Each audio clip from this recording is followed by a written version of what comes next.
함께 조용한 기도를 드리심으로 부활절 두 번째 주일 예배 주 하나님 앞에 드리겠습니다.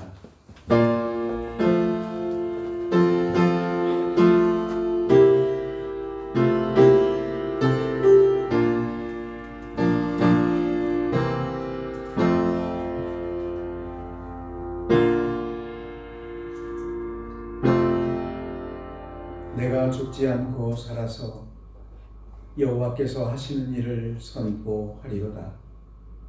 여호와께서 나를 심히 경책하셨어도 죽음에는 넘기지 아니하셨도다.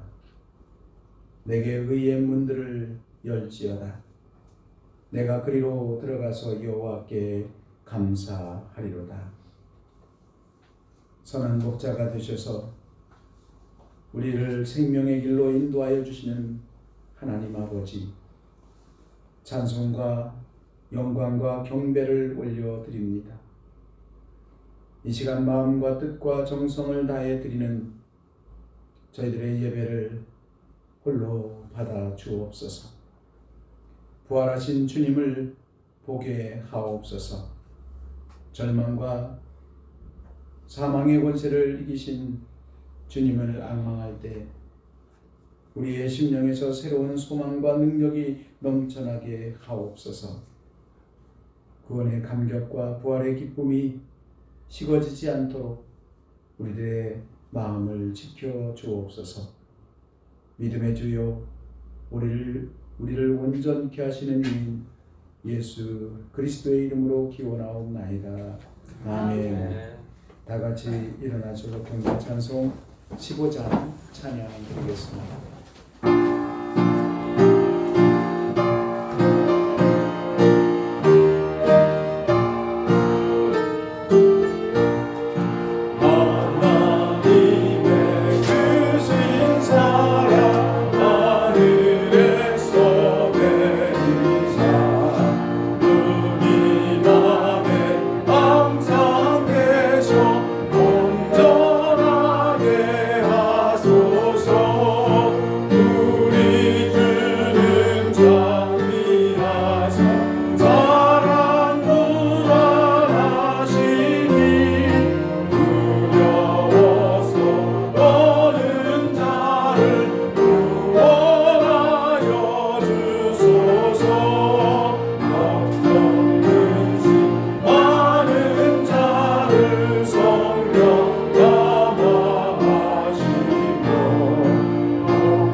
성시교도 교훈문 제1번 시편 1편입니다.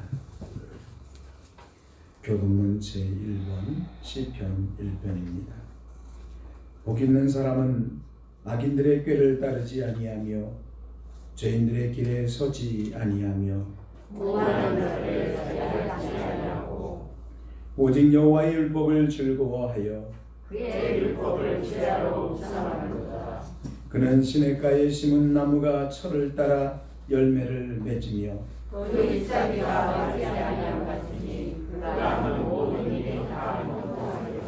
악인들은 그렇지 아니하며 오직 바람에 나는 것과 같도다. 그러므로 악인들은 심판을 견디지 못하며 죄인들의 영인들의 모임에 들지 못하리라. 무릇 의인들의 길은 여호와께서 인정하시나 악인들의 길은 망하리로다. 아멘.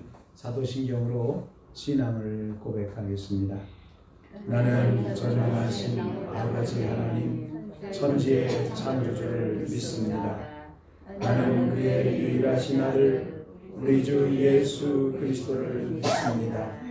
그는 성령으로 잉태되어 동정녀 마리아에게서 나시고 본디오 빌라도에게 고난을 받아 십자가에 못 박혀 죽으시고 장사된 지 사흘 만에 죽은 자 가운데서 다시 살아나셨으며 하늘에 오르시어 전능하신 아버지 하나님 우편에 앉아 계시다가 거기로부터 살아있는 자와 죽은 자를 심판하러 오십니다. 나는 성령을 믿으며 거룩한 공교회와 성도의 교제와 죄를 용서받는 것과 몸의 부활과 영생을 믿습니다. 아멘. 자리에 앉으셔서 찬송 179장 찬양드리겠습니다. 천국으로는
문경호 장로님 기도해 주시겠습니다.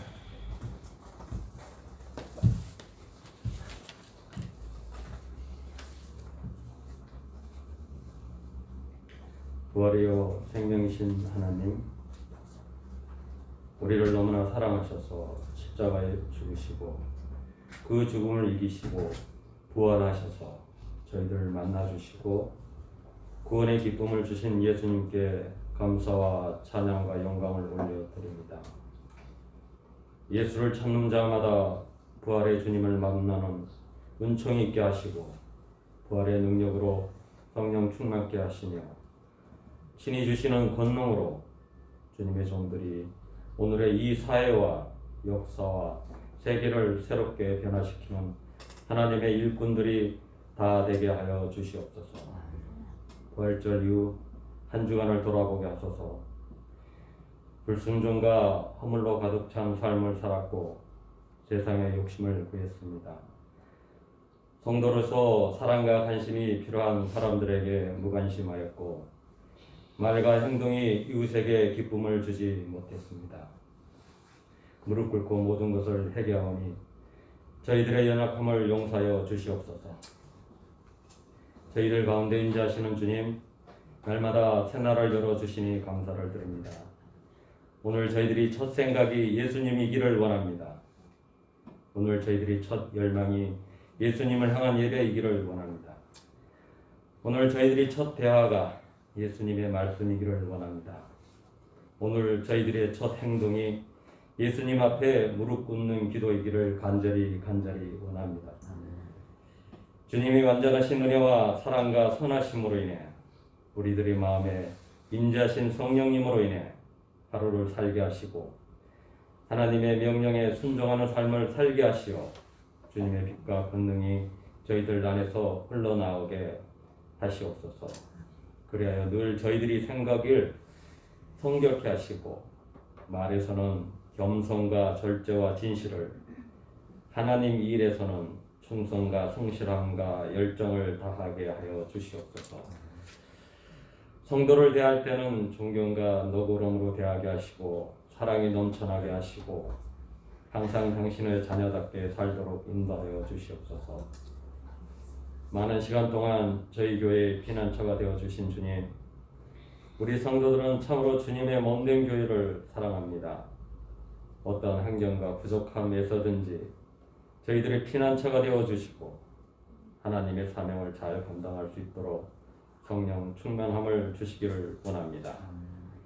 하나님께서 친히 세우신 교회의 직분자들에게 지혜와 지식과 능력을 주시어 주님의 일을 잘 감당할 수 있도록 하여 주시옵소서.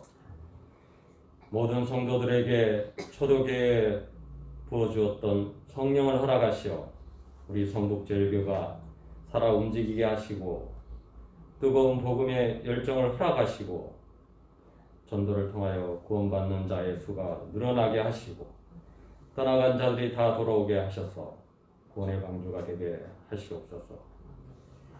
우리 가정의 주인이신 하나님, 이제 무너져 가고 있는 가정들을 긍휼히 여기시어 진리 가운데 바로 세우시고 가정 예배를 회복시켜 주시옵소서. 하나님께서 위탁하여 주신 자녀들에게 기도하며 말씀을 잘 가르칠 수 있도록 부모된 자들에게 하나님의 권능을 주시어 하루속히 자녀들이 하나님 품으로 돌아오게 하시옵소서.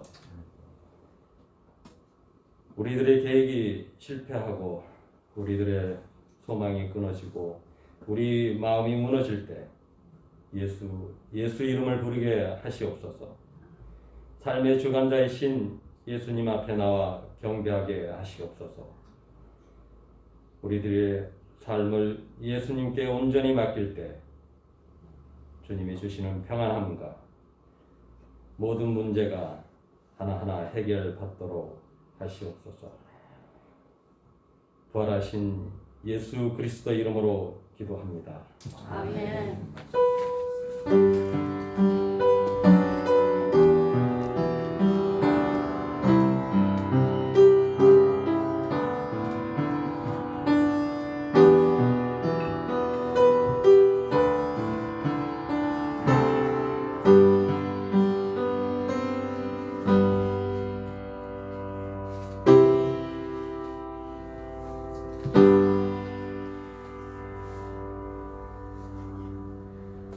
하나님의 말씀 신약성경 요한복음 제6장 1절부터 15절까지 말씀입니다. 요한복음 제6장 1절부터 15절까지 말씀 교도하시겠습니다. 그 후에 예수께서 디베레 갈릴리 바다 건너편으로 가시매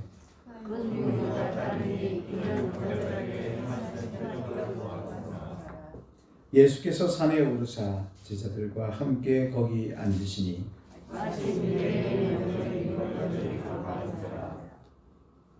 예수께서 눈을 들어 큰 무리가 자기에게로 오는 것을 보시고 빌립에게 이르시되 우리가 어디서 떡을 사서 이 사람들을 먹이겠느냐 하시니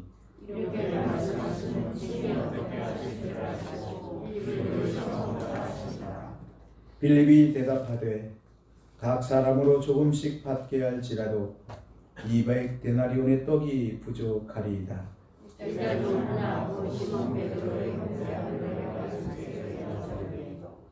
여기 한 아이가 있어 보리떡 5개와 물고기 2마리를 가지고 있나이다.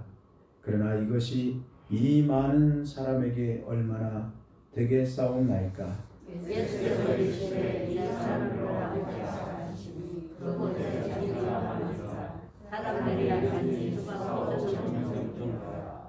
예수께서 떡을 가져 축사하신 후에 앉아있는 자들에게 나눠주시고 물고기도 그렇게 그들의 원하는 원대로 주시니라.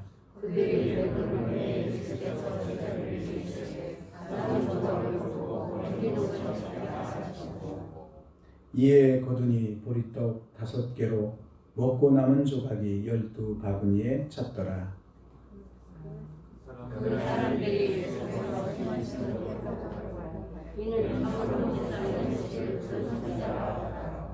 그러므로 예수께서 그들이 와서 자기를 억지로 붙들어 임금으로 삼으려는 줄 아시고 다시 혼자 산으로 떠나가시니라. 아멘. 우리 서로 인사하겠습니다. 반갑습니다. 사랑합니다. 축복합니다. 사랑합니다. 축복합니다. 하나님 앞에 섭니다. 우리의 온 영을 온전히 열어주시고 또한 우리의 마음을 받아 주옵소서.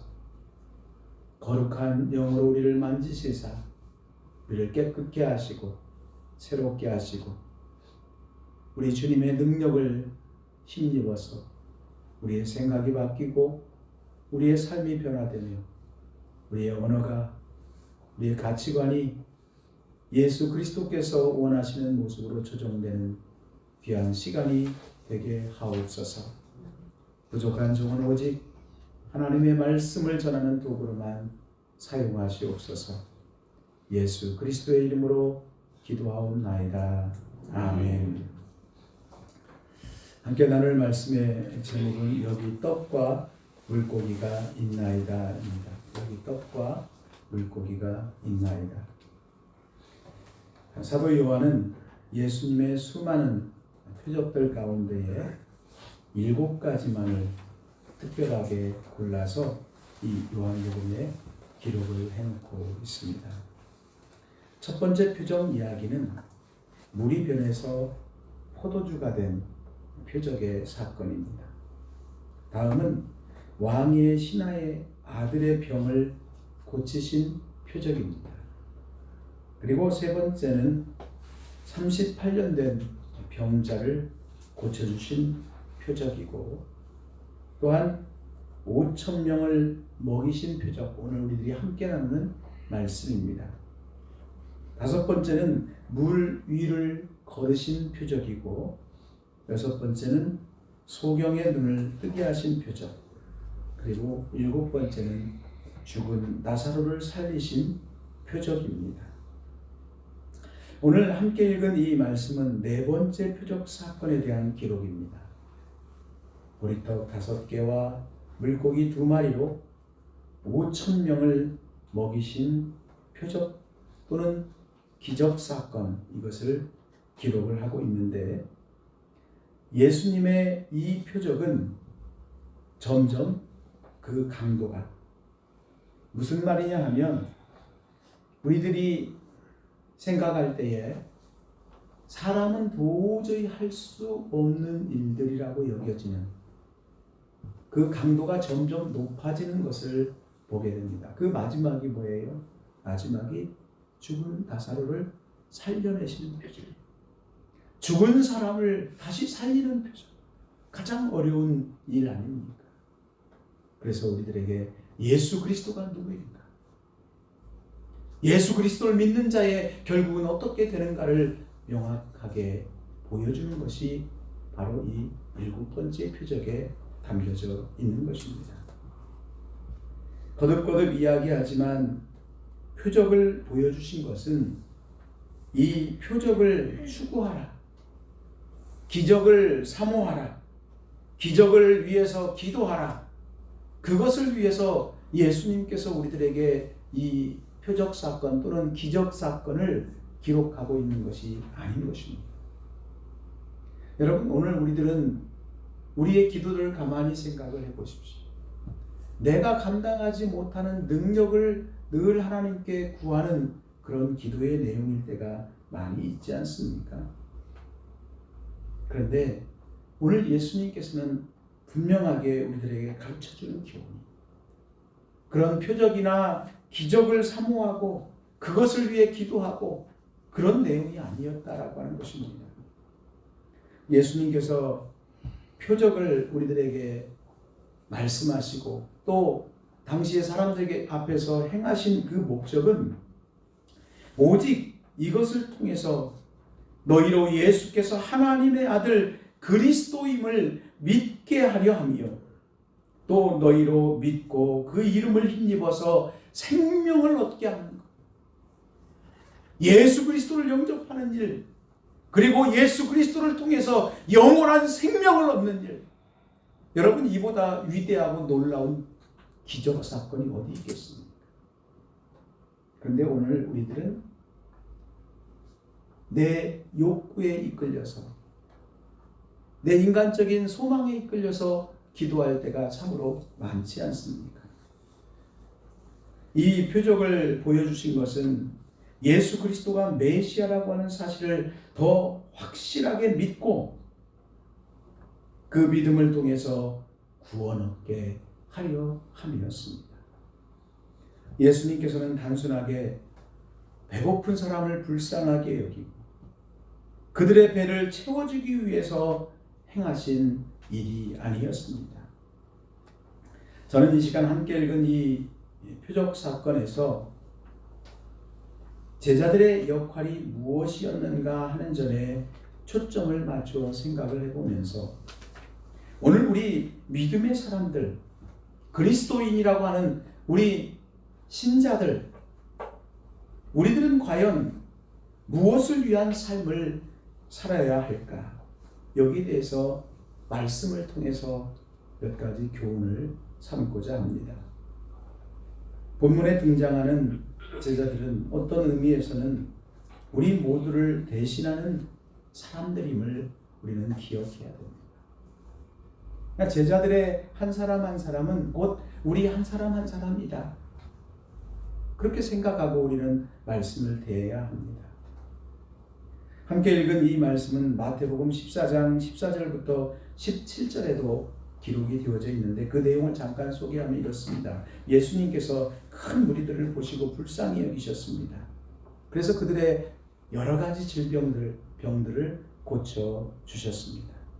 그런데 이제 저녁 때가 되었습니다. 그때 예수님이 아무 말씀도 하지 않았는데 제자들이 먼저 앞장서서 예수님에게 말씀을 합니다. 뭐라고 합니까? 예수님, 이곳은 빈들이고 때도 이미 저물었으니 무리들을 마을로 들어가게 해서 그곳에서 먹을 것을 사 먹게 하소서. 그렇게 제자들이 예수님보다 앞서서 말을 꺼내놓는 것입니다. 그때 예수님께서 이렇게 말씀하셨습니다. 갈 것 없다. 너희가 먹을 것을 주라. 제자들이 말합니다. 여기 우리에게 있는 것이라고 하는 떡 5개와 물고기 2마리뿐입니다. 이 마태복음의 기록에는 제자들의 역할이 아주 중요하게 드러나지고 있는 것을 우리들이 발견을 해볼 수 있습니다. 함께 읽은 이 말씀에서도 예수님께서 눈을 들어 큰 무리가 자기에게 오는 것을 보았을 때에 예수님께서 빌립에게 말합니다. 우리가 어디서 떡을 사서 이 사람들을 먹이겠느냐? 예수님께서는 이 말씀을 통해서 제자들의 역할, 제자들이 해야 하는 일들, 제자들의 위치, 이런 것들에 대해서 숨겨놓은 교훈을 지금 전하고 있습니다. 그래서 저들을 먹이려면 어떻게 하는 것이 좋겠느냐? 빌립에게 일부러 질문을 하셨습니다. 이때 빌립이 대답을 합니다.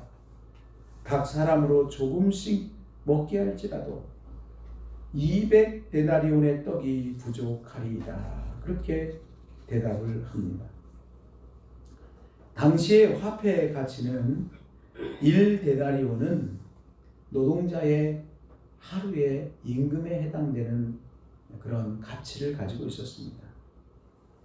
오늘날로 쉽게 계산을 해서 노동자가 하루 일을 하면 예를 들어서 10만 원을 받는다고 한번 계산을 해보십시오. 그러면 200데나리온의 떡을 산다라고 하는 것은 2천만 원 정도의 떡을 살지라도 이 많은 사람들을 배부르게 먹일 수가 없고 조금씩 나누어 줄 수밖에 없는 정도가 최소한 200데나리온 정도, 2천만 원 정도 있어야 합니다 라고 하는 말이었습니다. 그러므로 만족하게 먹이려면 어떻게 해야 돼요? 만족하게 먹는다면, 배부르게 먹여준다면 더 많은 비용이 필요했었을 것입니다. 그런데 이때 제자 가운데의 하나인 안드레가 예수님에게 말을 합니다. 여기 한 아이가 있어 보리떡 5개와 물고기 2마리를 가지고 있습니다. 그러나 이것이 이 엄청나게 많은 사람들에게 얼마나 되겠사옵나이까. 그렇게 말을 하면서 보리떡 5개, 물고기 2마리를 예수님 앞에 가져다 놓았습니다. 여러분, 함께 생각해 보겠습니다. 만일 오병이어 보리떡 5개와 물고기 2마리 그것이 예수님 앞에 놓여져 있지 않는다면 예수님은 5,000명을 먹일 수 있었을까요? 없었을까요? 어떻게 생각이 되십니까? 제자가 작은 것이지만 무엇이라도 내놓았기 때문에 이 기적 사건이 일어나는 것입니까? 예수님께서는 우리의 작은 어떤 일들 내지는 작은 헌신들, 작은 수고들, 그것들을 가지고 일하시는 그런 예수님이십니까? 어떻게 생각이 되십니까? 아마 여러분들 대답하기가 좀 곤란하실 것입니다. 그런데 예수님께서는요, 전능하신 하나님이십니다. 그러니까 보리떡 5개와 물고기 2마리, 그것은 예수님께는 의미가 없는 일입니다. 예수님은 전능하신 하나님입니다. 창조주 하나님이십니다. 예수님은 능력에 있어서 제한이 없으신 것입니다. 자, 그러면 왜 주님께서 굳이 이 표적을 행하시는데 오병이어를 드리는 제자들을 여기에 등장시켰을까요? 그것을 요한복음 기록자는 왜 기록을 하고 있을까요? 그것은 하나님께서는 하나님의 복음 사역, 하나님 나라를 확장시키는 그 사역에 우리를 사용하신다는 것을 나타내 보여주기 위함입니다. 하나님께서는 하나님의 일을 위해 우리 모두를 사용하기를 원하신다는 것입니다. 하나님께서 하나님 나라를 확장하는 복음 사역을 사건으로 다루지 않습니다. 어떤 우리들이 생각하는 우리들의 수고나 노력이나 능력이나 어떤 탁월한 재능이나 그런 것들이 있어야만 하나님 나라 일을 할 수 있다, 이렇게 여기시는 것이 아닙니다. 하나님께서 중요하게 여기시는 것은 사람, 바로 그 사람의 마음, 사람의 인격체를 중요하게 여기시고 다루시는 하나님이시라는 것입니다. 예수님께서는 지금 오병이어의 사건에서 제자들을 끌어들임으로 모든 그리스도인들, 이곳에 함께하고 있는 우리들을 대상으로 여기고 있음을 우리는 상징적으로 이 사건을 통해서 수용할 수 있어야 합니다. 그러므로 여기에서 제자들에게 말씀하시고 이 일에 참여하도록 말씀하시는 것은 어떤 특별한 전문가가 되어야 하는, 특별한 사람들만을 뽑아서 세워서 일한다라고 하는 그런 의미가 아니라 일반적인 사람들, 보통 사람들, 아주 평범한 사람들, 그 사람들을 대상으로 일하시는 하나님이심을 보여주고 있는 것입니다. 즉 지금 오병이어의 사건에 제자들의 역할, 제자들이 무언가 말하고 제자들이 보리떡 5개와 물고기 2마리, 작은 것이지만 그것을 드렸다, 이렇게 그 역할을, 참여를 이끌어내시는 것은 제자들에게 남다른 능력을 기대해서가 결단코 아니었다는 것입니다. 예수님께서는 오히려 제자들이 우리는 할 수 없습니다, 우리는 능력이 없습니다, 오직 하나님만이, 오직 예수 그리스도만이 하실 수 있습니다. 우리가 가진 것은 너무나도 작은 것밖에 없습니다. 이렇게 대비시키시면서 오늘 우리들에게 하나님의 메시지를 전해주고 있는 것입니다. 예수 그리스도의 기적을 행하심에 있어서 사람의 최소한의 행동, 우리들이 행해야 되는 작은 어떤 역할이나 일, 그런 것의 필요성을 강조하기 위해서 이 말씀이 기록된 내용이 아니라는 것입니다. 그래서 이 오병이어의 표적 이야기는 우리에게 참으로 큰 희망, 소망, 하나님의 은혜를 던져주고 있습니다.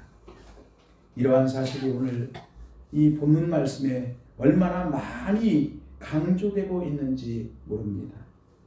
5절 말씀을 한번 보십시오. 5절 말씀에 예수께서 눈을 들어 큰 무리가 자기들에게로 오는 것을 보시고 빌립에게 이르시되 우리가 어디서 떡을 사서 이 사람들을 먹이겠느냐 하시니,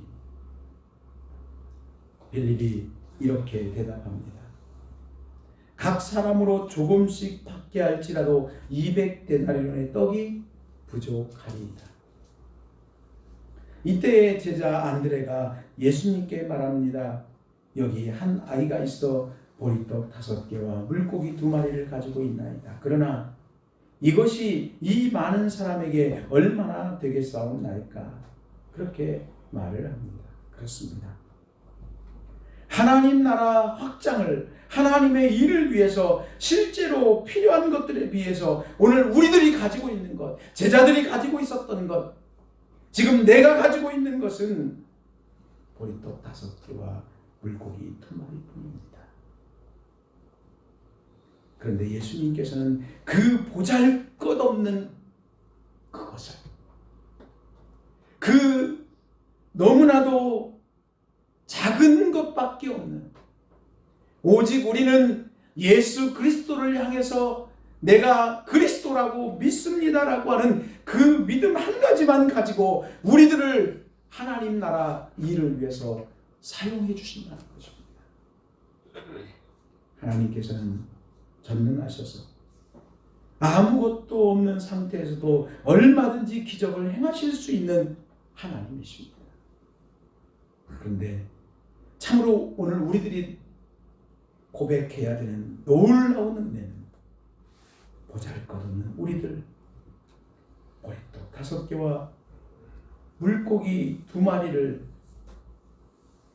그 작은 것, 그것을 받으시고 축사하신 후에 떼어 사람들에게 원대로 주시니 원대로 먹고 배부른 후에 남은 것이 12바구니가 넘치게 되었습니다. 이 사건에서 가장 크게 은혜와 축복을 받은 사람은 과연 누구입니까? 이 사건을 통해서 예수님의 놀라운 은혜를 경험한 사람이 누굽니까? 바로 제자들입니다. 왜냐하면 그들은 예수님께서 행하신 기적을 가장 가까이에서 온전하게 보았습니다. 여러분, 대통령을 내가 직접 보고 악수를 했다면 여러분들에게 일생 동안 아마 이야기거리가 되든지 자랑거리가 되든지 그렇지 않겠습니까? 하물며 예수 그리스도를 눈앞에서 보고 예수 그리스도가 건네주는 떡을 받아가지고 수많은 사람들에게 나누어주는 그 일에 참여자가 된 그 제자들, 얼마나 감동이고 감격스러웠겠습니까? 큰 무리들, 군중들에게 예수님이 주시는 떡과 그리고 물고기, 그것들을 배부르게 먹도록 섬기고 나누어주고 그 일에 그들이 동참할 수 있었다는 것. 여러분, 그것은 분명하게 그곳에 모여져 있는 군중들의 그 경험과는 질적인 차원이 컸었을 것입니다. 우리들이 이 말씀에 대해서 깊이 생각해야 되는 이유가 바로 여기에 있습니다. 여러분, 하나님께서 하나님의 일을 행하실 때 부르신 모든 사람들, 우리 모두는 지금 예수님의 제자들처럼 놀라운 기쁨과 은혜에 참여할 수 있다라고 하는 사실입니다. 우리들이 무언가 많은 것을 가져야만 그 은혜를 경험할 수 있는 것이 아니라는 것입니다. 예수님께서는 제자들에게 하나님 나라의 이름, 제자들이 남다른 큰 어떤 능력이 있기 때문이 아니라 자신이 가진 것이 없음을 깨닫고 자신의 능력이 너무나도 연약함을 깨닫고 그것을 고백하고 전적으로 예수 그리스도를 믿고 의지하고 오직 은혜로 오직 믿음으로 참여하는 것이요, 참여하는 자에게 하나님께서는 더욱 놀랍고 풍성한 은혜의 경험을 거저 받게 하신다는 것입니다.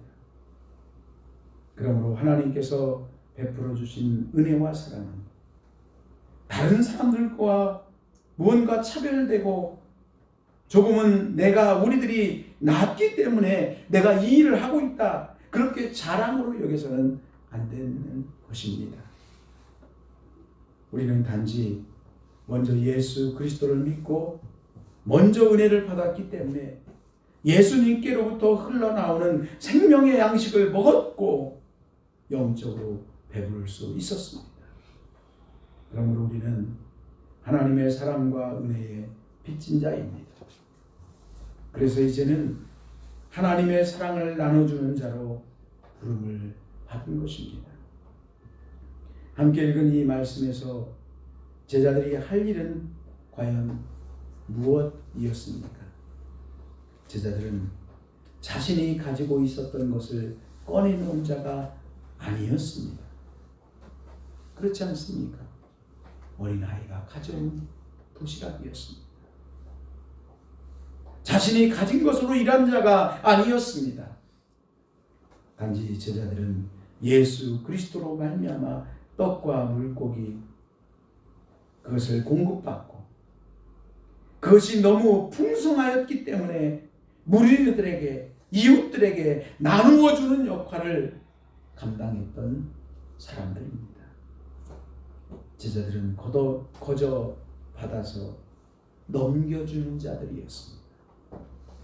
제자들의 이 같은 섬김을 통해 다른 사람들이 예수 그리스도를 알게 되었고, 예수님을 그리스도다, 예수님은 나의 구원자다, 예수님은 하나님이시다, 그렇게 영접하는 사람들이 되었습니다. 본문은 두 가지 사실을 우리들에게 각인시켜 주기를 원하고 있습니다. 먼저는 하나님의 하나님 되심이에요. 다음은 하나님의 전능하심에 비해 우리 사람이 얼마나 보잘것이 없는가를 깊이 깨닫게 해주고 있습니다. 우리 개인들에게 있는 능력은 하나님께서 함께하기 때문에 생겨난 능력입니다. 좀 더 정확하게 말하면 하나님께서는 능력의 근원자가 되시고, 우리들은 하나님께로부터 주어진 은혜를 누리는 자에 불과한 것입니다. 구약 성경에 기록된 위대한 믿음의 사람들, 예를 들면 모세도, 신약 성경의 위대한 사도였던 사도 바울도 마찬가지입니다. 그들에게 있었던 능력이 결단코 아니었다는 것입니다. 성경은 그것을 우리들에게 전해주고 있는 것 아닙니까? 예수님께서는 마태복음 28장 20절에서 우리들에게 분명하게 이렇게 약속해 주셨습니다. 볼지어다 내가 세상 끝날까지 너희와 항상 함께 있으리라. 근심이나 염려나 걱정하지 말라는 말씀입니다. 여러분, 우리 모두 5,000명의 군중들 가운데 한 사람이 아니라 예수 그리스도께서 행하시는 기적을 가까이에서 보고 경험하고 예수님의 손으로 직접 건네주는 그 떡과 물고기를 우리들의 손으로, 우리들의 피부로 느끼면서 수많은 사람들, 이웃들에게 나누어주는 기쁨을 경험하는 성도님들이 되기를 소망합니다. 말씀을 정리하며 마칩니다. 나눌 수 있는 것은 살아있다는 증거입니다. 나눌 수 있는 만큼이 나의 능력입니다. 여러분, 교회 공동체는 나눔의 공동체입니다. 혼자 독불장군이 있을 수 없습니다. 지금 나의 존재는 많은 사람에 의해서 세워진 존재요, 유지되고 있는 존재입니다. 우리 교회는 우리 지역사회의 나눔의 센터가 되어야 합니다.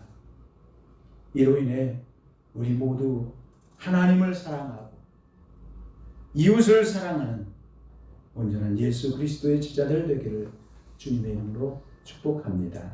아멘. 하나님 감사합니다. 우리의 마음에 예수 그리스도의 사랑으로 충만하게 채워 주옵소서. 우리의 삶을 나눔으로 충만케 하옵소서. 예수 그리스도의 이름으로 기도하옵나이다. 아멘. 찬송 430장 찬양 드리면서 준비하시는 분 하나님께 드리겠습니다.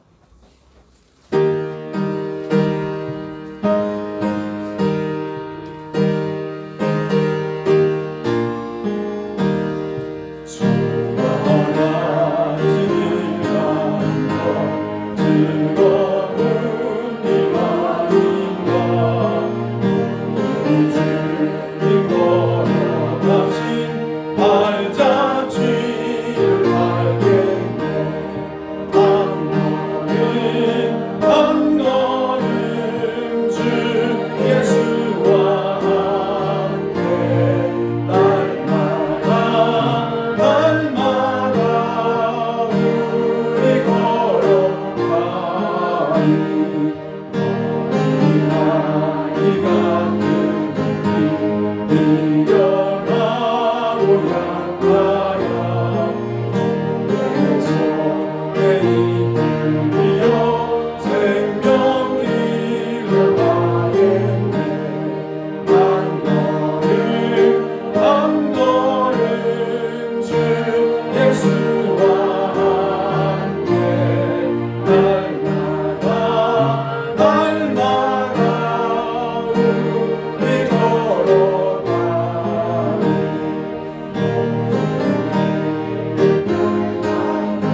첫 열매가 되셔서 우리에게 부활의 소망을 주신 주님을 찬양하며 이 시간도 온 마음과 뜻과 우리의 남은 모든 삶이 오직 하나님께 영광이 되고 하나님 나라 확장을 위해 쓰임받기를 고백하고 소망하며 이 시간 예배드리면서 정성을 다해 하나님께 헌금을 드립니다.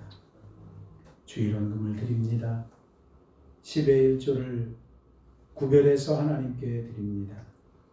감사의 제목을 따라 드립니다. 국내외 선교를 위해 기도하며 드립니다. 새로운 예배당을 소망하며 꿈을 담아 드립니다. 꽃꽂이로 하나님께 영광을 올려드립니다. 하나님, 우리 사랑하는 성도들 마음속에 성령 하나님 충만히 임재하여 주시옵소서. 늘 성령 안에서 기쁨과 은혜가 그리고 진리가 충만한 삶을 경험하게 하시고 삶 속에 하나님의 뜻을 위해 부르짖어 간구하는 기도의 제목들마다 하나님의 능력을, 하나님의 응답을 경험하는 역사가 있게 하옵소서.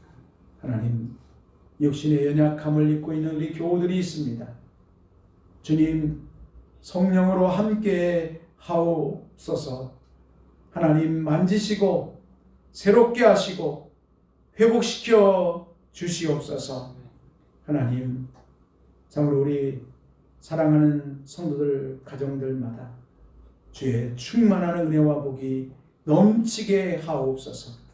오직 하나님께만 드리오니 홀로 영광을 받으소서. 예수 그리스도의 이름으로 감사하며 기도하옵나이다. 아멘. 교회 소식 전해드립니다. 주님의 평화가, 은혜가 성도의 가정들마다 함께 하시기를 간절히 기원합니다. 어느새 세월호가 7주년을 맞게 되었습니다. 우리 마음속에도 우리 이웃들을 생각하는 기회가 되었으면 좋겠습니다. 아직도 큰 아픔 속에 있는 가정들을 기억을 해주시고 하나님의 이루가 함께하기를 기도하는 우리 모두가 되기를 원합니다. 예배 후에 잠시 직원회로 모임을 갖겠습니다. 직원회는 정족수가 없습니다. 그래서 여러분들 편리에 따라서 참여하실 분들 함께 참여해 주셨으면 좋겠습니다. 코로나19 대유행이 계속되고 있습니다. 성도님들 가정에 개인위생과 건강관리에 힘써주시기를 바랍니다. 밴드를 통해 주일 예배 시간이 라이브로 중계가 되고 있습니다. 예배에 참석하실 수 없는 경우에 성도님들의 가정에서 밴드를 통해서 화상으로 예배에 참여해 주시기를 바랍니다. 이상으로 교회 소식 마칩니다. 다 함께 일어나셔서 잠시 기도하는 시간을 갖도록 하겠습니다. 이 시간 말씀을 기억하면서 나에게 무언가 있어야만 하나님의 일을 할 수 있지, 그렇게 생각하는 우리의 마음을 비웠으면 좋겠습니다. 우리에게도 간절하게 요청되는 것은 하나님을 하나님됨으로 고백하는 것이고 예수 그리스도를 전적으로 믿고 의지하는 믿음의 모습입니다. 이 시간 그렇게 고백했으면 좋겠습니다. 그리고 코로나로 고통 중에 있는 또 아직도 마음의 상처를 입고 있는 우리 이웃들을 위해 1, 2분 함께 기도하겠습니다.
찬양을 드리겠습니다.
이제는 우리를 구원해 주신 예수 그리스도의 은혜와 하나님 아버지의 크고 놀라우신 사랑하심과 성령님의 새롭게 하시고 감동케 하시고 믿음을 갖게 하시고 능력 있게 하시는 놀라우신 역사하심이 이 시간도 하나님께 예배드리면서 말씀을 기억하며 오직 우리는 너무나도 연약한 자임을 고백하고 하나님을 하나님되게 고백하며 삶의 현장 속에서 하나님을 사랑하는 자로 이웃을 사랑하는 자로 살아가기 위해 세상을 향해 나아가는 사랑하는 성도들 가정과 심령 위에 특별히 세월호의 아픔을 아직도 간직하고 있는 가정들 위해 코로나도 고통 중에 있는 지구촌의 모든 사람들 가운데 이제부터 영원토록 함께 계시기를 간절히 축원하옵나이다. 아멘.